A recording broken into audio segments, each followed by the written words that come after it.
திருத்துறைப்பூண்டி, பனையூர், திருப்பத்தூர், செட்டியமூலை, கீழப்பள்ளிச்சந்தம் உள்ளிட்ட பகுதிகள் முழுவதும் விவசாயத்திற்கு மேட்டூர் அணையிலிருந்து தண்ணீர் திறக்கப்பட்டு 20 நாட்களுக்கு மேலாகியும் கடைமடை பகுதிகள் வரை தண்ணீர் செல்லாததால் சாலை மறியல் போராட்டத்தில் ஈடுபட்டனர்.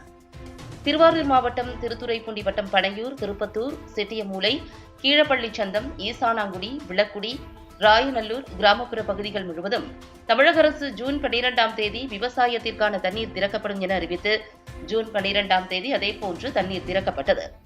தண்ணீர் திறப்பதற்கு முன்னதாகவே விவசாயிகள் தங்கள் விளை நிலங்களை உழவு பணி மேற்கொள்ளப்பட்டு நேரடி விதைப்பு பணியிலும் ஈடுபட்டு பயிர்கள் முளைக்க துவங்கியுள்ளன.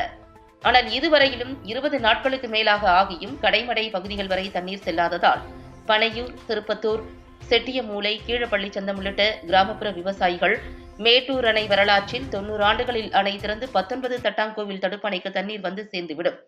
இந்த ஆண்டு இதுவரையிலும் தண்ணீர் வராத நிலை ஏற்பட்டுள்ளது. இதற்கு காரணமான தஞ்சை கோட்ட கண்காணிப்பு பொறியாளர் சண்முகத்தை கண்டித்து சாலை மறியல் போராட்டம் நடத்த அப்பகுதி கிராம விவசாயிகள் முயன்றனர். காவல்துறையினர் பாதுகாப்பு பணியில் ஈடுபட்ட நிலையில் போராட்ட குழுவினரிடம் பொதுப்பணித்துறை அதிகாரிகள், நீர்வளத்துறை அதிகாரிகள் பேச்சுவார்த்தை நடத்தினர்.